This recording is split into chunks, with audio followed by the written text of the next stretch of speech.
Hay, mabuti na lang pala at hindi traffic ngayon, dati grabe ang traffic dito kapag ganitong oras. Oo nga, mabuti at maagap tayo nakaalis, hindi natin naabutan ang traffic sa lugar na ito.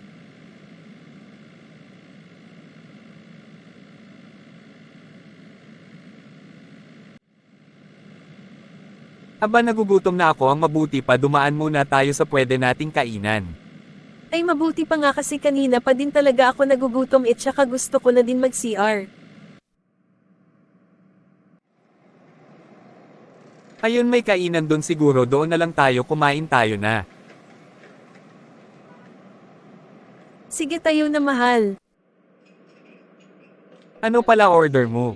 Gusto ko sana ng sisig at saka spicy chicken. Yun lang ba? Ano pala drinks na gusto mo? Siguro soft drinks na lang, okay na yun sakin. Okay, sige, magbabayad lang ako ng order natin sa counter.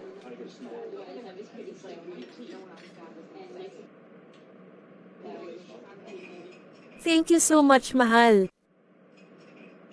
A few moments later. Mahal, maraming salamat sa libre mo sakin ha.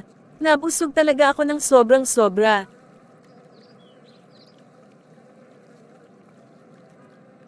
Walang anuman mahal, basta ikaw. Sige, pasok na tayo sa bahay at medyo nakakapagod na din. Okay, let's go mahal.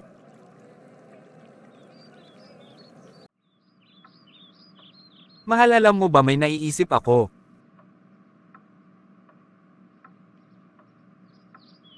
Hoy, ano ka ba mahal, alam ko na naman yan kung ano nasa isip mo ha. Aray ko naman mahal. Hindi ka naman na mabiro dyan. Sige na nga, dyan ka na. At bakit san ka na naman pupunta? Pupunta ako sa labas, maghahanap ako kainuman. Subukan mo lang umuwi ka dito ng amoy alak at sa labas ng bahay ka matutulog, tingnan mo. Ay di, wow, dami mo na naman sinasabi dyan. Talaga pwede ba umalis ka na? Kakainis talaga, buiset. Makaalis na nga dito.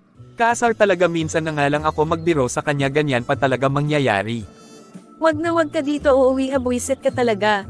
Hindi talaga ako uuwi dyan. Gusto niya siya palagi ang tama, kakainis. Makagala na nga lang, mabuti pa. The end.